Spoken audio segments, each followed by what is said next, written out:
Time for an American Family News Update. I'm Bronson Woodruff. It is Thursday, November 20th. President Trump says he will meet with New York City Mayor-elect Zohran Mamdani in Washington on Friday. The sit-down could possibly represent a detente of sorts between the pro-capitalist Republican president and Democrat radical leftist Mamdani. Trump posted Wednesday night that Mamdani had asked for the meeting, promising, quote, further details to follow. President Trump signed legislation on Wednesday that compels the files to be released on convicted sex offender Jeffrey Epstein. Trump announced his signing of the bill on social media.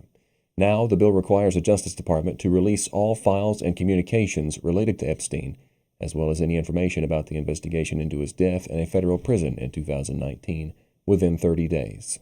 It allows for redactions about Epstein's victims for ongoing federal investigations, but DOJ cannot withhold information due to, quote, embarrassment, reputational harm, or political sensitivity.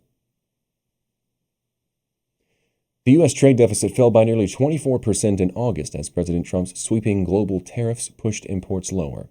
The Commerce Department reported on Wednesday that the gap between what the United States buys from other countries and what it sells them fell to $59.6 billion in August, from $78.2 billion in July.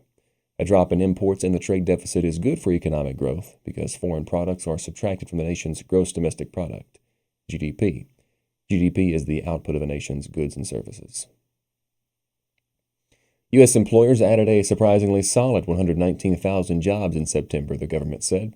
The unemployment rate rose to 4.4% from 4.3% in August, according to the Labor Department. The increase in payrolls was more than double the 50,000 economists had forecast. But Labor Department revisions show that the economy lost 4,000 jobs in August instead of gaining 22,000 as originally reported, according to the Associated Press. That's a wrap on this brief AFN News Update. More info on these stories and other news from a Christian perspective can be found on our website, afn.net. That is afn.net. You can also find us on YouTube, on Facebook, on X, and on Rumble. Thank you for watching American Family News. Hope you have a great and blessed rest of your day. I'm Bronson Woodruff.